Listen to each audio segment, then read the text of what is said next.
Eu quero convidá-los para lermos a Escritura, 1 Reis, 4º capítulo. Nós vamos ler a partir do verso de número 20. 1 Reis, 4º capítulo. Leremos a partir do verso 20. Conversamos durante muito tempo sobre a vida de Davi e iniciamos há pouco uma série de meditações sobre Salomão. E hoje vamos considerar o texto de 1 Reis, 4º capítulo, a partir do verso 20.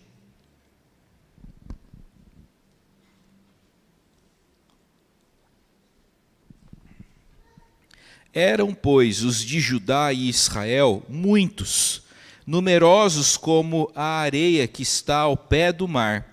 Comiam, bebiam e se alegravam. Dominava Salomão sobre todos os reinos, desde o Eufrates até a terra dos filisteus e até a fronteira do Egito, os quais pagavam tributo e o serviram a Salomão todos os dias da sua vida. Era, pois, o provimento diário de Salomão 30 coros de flor de farinha e 60 coros de farinha, 10 bois cevados, 20 bois de pasto e 100 carneiros, afora os veados, as gazelas, as corças e aves cevadas. Porque dominava sobre toda a região e sobre todos os reis aquém do Eufrates, desde Tifsa até Gaza, e tinha paz por todo o território. Judá e Israel habitavam confiados, cada um debaixo da sua videira e debaixo da sua figueira, desde Dan até Berseba, todos os dias de Salomão. Tinha também Salomão 40.000 cavalos em estrebarias para os seus carros e 12.000 cavaleiros. Forneciam, pois, os intendentes provisões, cada um no seu mês, ao rei Salomão e a todos quantos lhe chegavam à mesa, coisa nenhuma deixavam faltar. Também levavam a cevada e a palha para os cavalos e os jinetes, para o lugar onde estivesse o rei, segundo lhes fora prescrito. Deu também Deus a Salomão sabedoria, grandíssimo entendimento e larga inteligência, como a areia que está na praia do mar. Era a sabedoria de Salomão maior do que a de todos os do Oriente e do que toda a sabedoria dos egípcios. Era mais sábio do que todos os homens, mais sábio do que Etã, Ezraíta, melhor dizendo, e do que Emã, Calcol e Darda, filhos de Maol. E correu a sua fama por todas as nações em redor. Compôs Salomão 3.000 provérbios, e foram os seus cânticos 1.005. Discorreu sobre todas as plantas, desde o cedro que está no Líbano até ao hisopo que brota do muro. Também falou dos animais e das aves, dos répteis e dos peixes. De todos os povos vinha gente a ouvir a sabedoria de Salomão, e também enviados de todos os reis da terra que tinham ouvido da sua sabedoria. Meus irmãos, Edward Hicks foi um artista norte-americano do século XIX. E Edward Hicks é lembrado principalmente por produzir diversas pinturas sobre um mesmo tema. Nessas imagens, uma criança está junto a um grupo de animais selvagens e domésticos. Um boi, um lobo, um leopardo, um leão e um cordeiro. O primeiro quadro produzido a respeito desse tema é esse. Sinceramente, eu não acho o quadro muito bonito, mas tem uma história curiosa. Hicks deu a essas pinturas o título de Reino Pacífico. As pinturas se baseavam naquela promessa do livro do profeta Isaías, capítulo 11, verso 6, onde lemos que o lobo habitará com o cordeiro, e o leopardo se deitará com o cabrito, o bezerro, o leão novo e o animal cevado andarão juntos, e um pequenino os guiará. Edward Hicks ficou fascinado e empolgado com a ideia de ver finalmente paz na terra. Ele aguardava ansiosamente o dia em que as pessoas viveriam em perfeita harmonia. No entanto, com o tempo, algo muito triste e algo muito estranho aconteceu. As pinturas de Edward Hicks foram ficando cada vez menos pacíficas e cada vez menos harmoniosas. Edward Hicks continuou pintando sobre o mesmo tema, mas de uma perspectiva diferente. Os animais foram se distanciando e se enfurecendo. Esse quadro foi o primeiro pintado por Hicks em 1834, mas em 1846 ele pintou um quadro tratando sobre o mesmo tema, mas já dá para ver alguma diferença, não é mesmo? As crianças já não estão mais próximas, nem todas estão próximas, os animais, a despeito de estarem próximos, estão mais distantes do que no quadro anterior. E, finalmente, o último quadro pintado por Hicks, em 1849, mostra uma situação diferente do primeiro quadro, não é? Os animais estão distantes, estão se distanciando, as crianças também. Na verdade, o que aconteceu com os quadros reflete o que ocorreu na própria alma do artista. Ele viu tanta violência, tanta discórdia, tanta confusão, tanta guerra, que passou a desacreditar da possibilidade de ver em vida paz na terra. Parece que Hicks estava certo. O mundo não tem paz. Nações guerreiam. Famílias se desintegram. Crianças morrem. Inocentes sofrem. Com tantas coisas ruins acontecendo, como ainda podemos acreditar em paz na terra? Nós acreditamos em paz na terra. Teimamos, ousamos em prosseguir crendo em paz na terra, porque esta é a promessa da palavra de Deus. Quando nosso Senhor Jesus Cristo nasceu, anjos prometeram paz na terra por causa daquele menino. Israel, nos dias de Salomão, experimentou paz, de modo que refletir sobre o reino pacífico de Salomão é uma excelente maneira de nós contemplarmos e verificarmos as bênçãos que Deus tem para a igreja em Jesus Cristo. Em 1 Reis, capítulo 4, encontramos 4 bênçãos que Israel experimentou sob o governo de Salomão. Em primeiro lugar, destaco a fartura da mesa do rei. Havia fartura na mesa do rei Salomão. A Bíblia informa nos versos 22 e 23 que a provisão diária de Salomão era a seguinte: 30 coros de flor de farinha, 10 bois cevados, 20 bois de pasto. Os números impressionam. Todos os dias, os padeiros que serviam a Salomão usavam 4.000 quilos da melhor farinha e dos melhores grãos para produzirem pães e massas para Salomão e para os funcionários do rei. 4.000 quilos de farinha dá muito pão, muita lasanha, muito nhoque, né, muito capelete. Eu não sei qual é a massa que você gosta.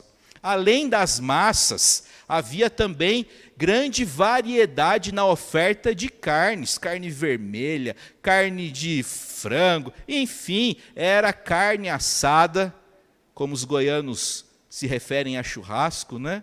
Goianos não chamam churrasco de churrasco, mas de carne assada.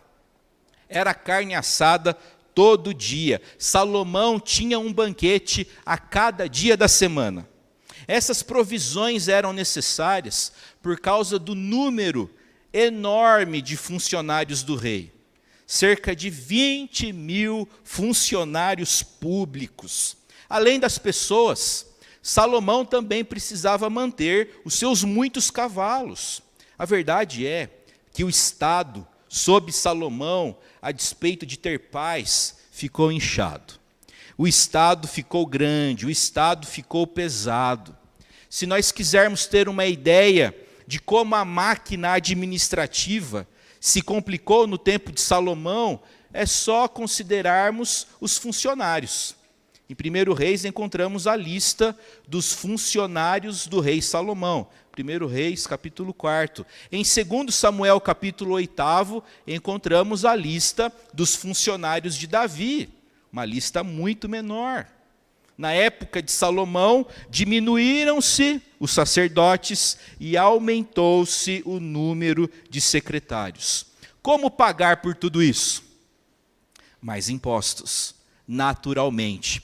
Influenciado pela política e pela gestão econômica dos egípcios, Salomão redividiu e redistribuiu as tribos em 12 distritos, assegurando a arrecadação de tributos para sustentar todo o aparelho estatal. Cada mês, um distrito diferente era responsável pelo envio dos suprimentos reais. Fico imaginando que a briga, a disputa pelo mês de fevereiro era grande, né? É uma brincadeira, porque vocês sabem que não tinha esse tipo de divisão de mês naquele tempo. O fato é esse: cada mês um distrito era responsável por enviar os suprimentos para Salomão manter a sua corte. Salomão, meus irmãos, tinha uma mesa digna de rei. E é importante compreendermos que no livro de Reis, Salomão exerce a função de uma figura prototípica, num sentido tanto positivo quanto negativo. Ele é o rei ideal, ele é o rei legítimo, ele é o herdeiro do reino de Davi, de sua aliança com o Senhor. Se Jesus Cristo é o Salomão do reino de Deus, em que consiste a fartura da sua mesa? Salomão tinha muita abundância em sua mesa. Se Jesus é o Salomão do reino de Deus, agora, em que consiste a sua mesa? No livro do profeta Isaías encontramos promessas preciosas. Isaías 25:6 diz: o Senhor dos exércitos dará neste monte a todos os povos um banquete de coisas gordurosas, uma festa com vinhos velhos, pratos gordurosos, com tutanos e vinhos velhos bem clarificados. No texto que lemos há pouco, Isaías capítulo 55, encontramos lá a oferta de graça, de boa comida e de boa bebida para aqueles que creem. Em seu ministério, Jesus Cristo proporcionou o pão para o povo diversas vezes. Jesus Cristo multiplicou o pão, multiplicou o peixe. Jesus é aquele que pode saciar a fome do corpo e da alma. Jesus é aquele que afirmou a respeito de si mesmo: eu sou o pão da vida. João capítulo 6, verso 35. E bem no final de seu ministério público e terreno, Jesus Cristo ofereceu o melhor banquete possível. Diz a Escritura que Jesus levou seus discípulos para o cenáculo, local muito confortável, e ali partiu o pão, simbolizando o seu corpo, também distribuiu o vinho, simbolizando o seu sangue, visto que na cruz Jesus Cristo se entregaria em favor daqueles que haveriam de crer. Sua morte foi expiatória e sacrificial. Quando Jesus Cristo voltar, nós vamos participar com Ele da ceia das bodas do Cordeiro. É o que lemos em Apocalipse, no seu capítulo 19. Então, em primeiro lugar, havia fartura na mesa do rei Salomão. E hoje em Cristo há fartura sim espiritual, há abundância espiritual para aqueles que creem e entregam as suas vidas para o Rei Jesus. Em segundo lugar, encontramos no texto a extensão do reino de Salomão. O tamanho de Israel na época de Salomão é algo considerável. Vejam os versos 21 e 24. Dominava Salomão sobre todos os reinos, desde o Eufrates até a terra dos filisteus e até a fronteira do Egito, os quais pagavam tributo e serviram a Salomão todos os dias da sua vida, porque dominava sobre toda a região e sobre todos os reis aquém do Eufrates, e tinha paz por todo o derredor. O reino de Salomão foi um império. Para o norte alcançava o Eufrates, a região da atual Turquia. Ao sul alcançava o território do Egito. Esse foi o maior território que Israel já teve em toda a sua história. E há um contraste aqui claro e óbvio entre o reino de Salomão e o reino de Cristo. Enquanto Salomão governou num território muito bem definido, muito disputado, muito demarcado, Jesus Cristo é o rei de todo o universo. Salomão reinou sobre um território grandioso? Sim, mas Jesus Cristo é o rei de toda a criação. Declara o apóstolo Paulo em Colossenses capítulo 1, verso 16, que em Jesus Cristo foram criadas todas as coisas no céu e na terra. Jesus é o Senhor de todas as coisas, tudo foi criado, afirma Paulo, por meio dele e para ele. Agora que Cristo ressuscitou dentre os mortos e ascendeu à destra do Pai, ele exerce essa função, ele exerce esse domínio soberano sobre todas as coisas. Recordo vocês das palavras de Jesus, pronunciadas antes da sua ascensão: toda a autoridade me foi dada no céu e na terra. Jesus é o Senhor de tudo o que existe. E eu quero compartilhar com vocês a conhecida frase de Abraham Kuyper. Abraham Kuyper foi um teólogo holandês que chegou a ocupar o posto de primeiro-ministro da Holanda no início do século passado. E a sua frase mais conhecida é a seguinte: não há um único centímetro quadrado em todos os domínios de nossa existência sobre o qual Cristo, que é soberano sobre tudo, não clame, é meu. Não há um centímetro sequer no universo que o Senhor Jesus não clame, isso daqui é meu. O reino de Salomão foi grandioso? Foi, mas não se compara a Jesus Cristo, que é Senhor sobre todas as coisas. Terceira situação que a gente encontra no texto é a paz dos súditos do rei. Recapitulando, havia fartura, abundância na mesa do rei Salomão, seu reino foi grandioso. E a terceira situação que a gente contempla nesse texto é a paz dos súditos do rei. Verso 25, Judá e Israel habitavam confiados, cada um debaixo da sua videira e debaixo da sua figueira, desde Dan até Berseba, todos os dias de Salomão. Na época de Salomão, Israel teve paz em todas as direções. Isso é muito interessante, pois um dos territórios que mais viu e presenciou violência e guerra foi aquele território de Israel. Até hoje, há muita disputa ali, há muita guerra ali, muito sangue foi derramado naquela região, porém, na época de Salomão, declara a Escritura que houve paz naquela região. Enquanto Davi esteve envolvido em guerras, durante o seu reinado todo, Salomão gozou de paz. Aliás, Salomão não era guerreiro. Seu pai foi grande guerreiro. Salomão não. E ele nem teve necessidade de o ser, visto que nenhum inimigo externo ameaçava seriamente seu reinado.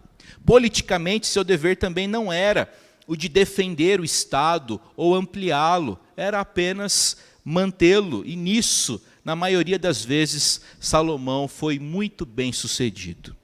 A paz do reino de Salomão foi tanto externa como interna. Havia paz de Israel com os outros países e havia também em Israel paz interna. Há uma ambiguidade aqui. O fato é que há sim uma ambiguidade em torno de Salomão. Seu nome significa paz. No entanto, no início do seu reinado, Salomão tratou de aniquilar e de exterminar todos os aspirantes a rivais, incluindo seu filho, ou melhor, incluindo seu irmão Adonias, que também pretendia reinar depois da morte de Davi. Salomão tratou logo no início do seu reinado de exterminar qualquer rival, de modo que ele conseguiu um governo mais eficiente e também desestimulou, por meio do exemplo, futuras revoltas. Uma vez que a nação não estava em guerra, uma vez que não havia conflito, as pessoas estavam livres para cuidarem de seus negócios. E de acordo com o registro do texto, o povo prosperou. O povo prosperou, cada um tinha o seu cantinho. Olha só a beleza que a gente encontra no texto. Cada habitante de Israel se assentava debaixo da sua videira e debaixo da sua figueira. Cada pessoa tinha lá o seu cantinho, o seu pedacinho de chão, tinha a sua árvore no quintal. Uma das coisas mais gostosas, pelo menos para mim, é sentar debaixo de árvore. Sombra de árvore é a melhor que tem. Pelo menos para mim. Sombra de árvore é a melhor que tem.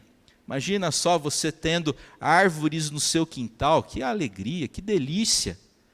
E a Escritura diz que a prosperidade era tamanha na época de Salomão, a paz tão garantida, a turma não se sentia ameaçada, o povo prosperou, havia harmonia em Israel, e cada um tinha o seu cantinho, e no seu quintal havia uma figueira e havia uma... O que eu falei? Figueira? Então havia uma figueira e uma videira.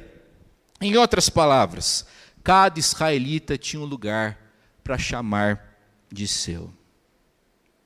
Eu quero chamar a atenção de vocês para a pergunta 104 do breve catecismo de Westminster. Quem tem o boletim está na página 4.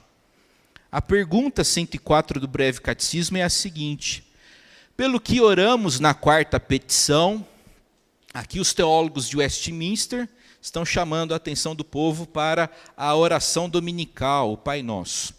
A resposta à pergunta 104 é a seguinte: na quarta petição, que é o pão nosso de cada dia nos dá hoje, pedimos que da livre dádiva de Deus recebamos uma porção suficiente das coisas boas desta vida e gozemos com elas de suas bênçãos. Eu achei isso de uma beleza gigantesca. Pedir o pão para o Senhor. A gente faz isso quando a gente ora o Pai Nosso. A gente está pedindo uma porção suficiente das coisas boas desta vida. Na época de Salomão, os habitantes ali de Israel e de Judá tinham cada um a sua porção necessária e suficiente das coisas boas desta vida. A semelhança do reino de Salomão, o reino de Jesus Cristo também é pacífico. Jesus promove e oferece a paz. Por meio de sua obra na cruz, nós somos justificados mediante a fé e temos paz com Deus por intermédio de nosso Senhor Jesus Cristo. E a paz que recebemos de Deus, a paz que recebemos do alto, nos dá condições de vivermos em paz com outras pessoas. Os pacificadores são pessoas que, em primeiro lugar, foram pacificadas pelo Senhor. Aqueles que têm paz com Deus têm mais disposição e interesse em serem pacificadores. Olhe para Jesus com fé. Creia nas palavras daquele que disse a respeito de si mesmo e do que pode oferecer. Deixo-vos a paz, a minha paz vos dou. Não vou lá dou como dá o mundo. Não se turbe o vosso coração, nem se atemorize. João capítulo 14, verso 27. Mesa farta, território extenso, território protegido e em paz. E a quarta bênção que Israel experimentou sob Salomão foi da própria sabedoria do rei. A melhor parte de qualquer reino é o próprio rei. Em 1 Reis, capítulo 4, lemos que a principal característica de Salomão e que o distinguia dos demais reis era a sua sabedoria. O homem pediu para o Senhor sabedoria. O homem pediu para o Senhor um coração que escuta. E o Senhor fez de Salomão o homem mais sábio que já existiu. E em sua sabedoria, Salomão produziu muita coisa boa. A produção literária de Salomão foi enorme, 3.000 provérbios. Isso significa que significativa parte dos provérbios produzidos por Salomão se perdeu, pois foram preservados na Escritura, no livro de Provérbios, cerca de 600 deles, atribuídos a Salomão. O homem produziu 3.000 provérbios e diz a Escritura que ele produziu 1.005 cânticos. A sabedoria foi, na verdade, um estilo literário em Israel e que cresceu significativamente nesse período do reinado de Salomão. Ademais, Salomão também discorreu sobre o mundo ao seu redor. O homem era observador. E ele conseguia extrair da observação da natureza lições espirituais. E nós devemos fazer a mesma coisa. Também devemos contemplar a natureza, contemplar o pôr do sol, contemplar as aves, contemplar os animais no campo. E ao contemplarmos a beleza da criação do Senhor, devemos ser orientados e levados a glorificarmos a Deus por sua tão bela criação e pelo seu poder, pela sua perfeição que trouxe todas as coisas à existência. O reino de Salomão, meus irmãos, sempre nos direciona ao reino maior de Jesus Cristo. Enfim, Salomão conhecia de tudo. Conhecia da árvore mais alta, o cedro do Líbano, até o isopo, aquela plantinha que crescia nos muros dos palácios de Israel. A sabedoria do rei é ainda demonstrada pelo fato de que pessoas vinham ter com ele, a fim de aprender com ele, a fim de crescer com a sua sabedoria. Como já foi afirmado, como já foi dito, o reino de Salomão sempre aponta para o reino maior de Jesus Cristo. Salomão foi sábio? Muito, mas não foi perfeito. Vocês sabem bem que, a despeito da sua sabedoria gigantesca, Salomão se comprometeu com a idolatria e com o problema de muitas mulheres. Olha, a história de Salomão serve para nós, homens, como um grande alerta. Que às vezes a gente imagina que a gente não vai fazer algumas coisas, que alguns pecados a gente consegue evitar, que a gente jamais vai fazer tal coisa. E aí a gente lê na Escritura que Salomão, o camarada mais sábio que já existiu na face da terra e que tinha um monte de coisa boa, o camarada se comprometeu com coisas horríveis. Então a história de Salomão é inspiradora, tanto positivamente como negativamente. Se ele, com tanta sabedoria, vacilou, que dizer de mim, de você? Então vigia, irmão. Vigia. E eu também preciso vigiar com vocês. Em Jesus, meus irmãos, estão ocultos os tesouros da sabedoria e do conhecimento. Jesus é maior do que Salomão, como afirma Mateus no seu capítulo 12. A sabedoria de Cristo é tão superior que até mesmo a sua aparente loucura acaba sendo mais sábia do que a sabedoria do mundo. Concluindo essa nossa reflexão, quero retomar ao início dela. A confiança de Edward Hicks no amanhã melhor foi sendo comprometida cada vez mais. Ele passou a desacreditar de um futuro cheio de paz. Porém, hoje, nós somos desafiados no sentido de nossa fé no Senhor e no que Ele prometeu. Nós somos desafiados no sentido de crescermos na confiança que temos no Senhor e na sua palavra. O que Ele prometeu vai sim acontecer. Martin Luther King Jr., olha eu falando nele de novo. Falei hoje de manhã e retomo a fazer referência a ele agora. Ele costumava dizer que no seu calendário haviam 2 dias importantes. O hoje, esse dia e aquele dia. Referindo-se ao dia do retorno do Senhor Jesus. Naquele dia, o que está escrito na Escritura se tornará realidade. Naquele dia, veremos aquele que está assentado no trono dizendo: eis que faço novas todas as coisas. Meus irmãos, a Escritura nos estimula a pensarmos nas coisas lá do alto.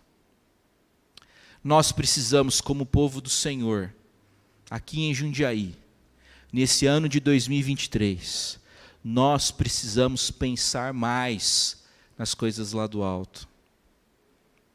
A gente anda muito preocupado com as coisas aqui da terra. Nos comprometemos demasiadamente com aquilo que é dessa terra.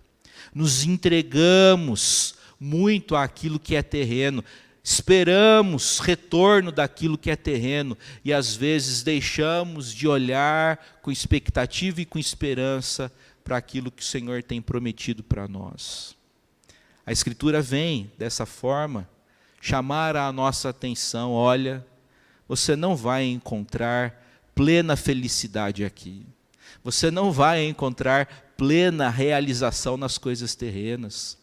A gente se completa, a gente se sente inteiro e pleno com o Senhor e vivendo para a sua glória. A festa ainda não começou. Ainda estamos na hora da recepção. Sabe festa de casamento? Qual que é o truque da turma antes de servir o jantar? Enche lá a mesa de coxinha e de bolinha de queijo.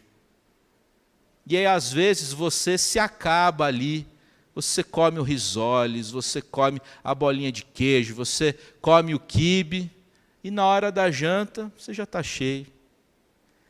Pensar nas coisas aqui da terra é focar no salgadinho e se esquecer de que a coisa boa mesmo ainda está por vir. Que o bom Deus abençoe a sua vida, a minha vida, em nome de Jesus. Amém.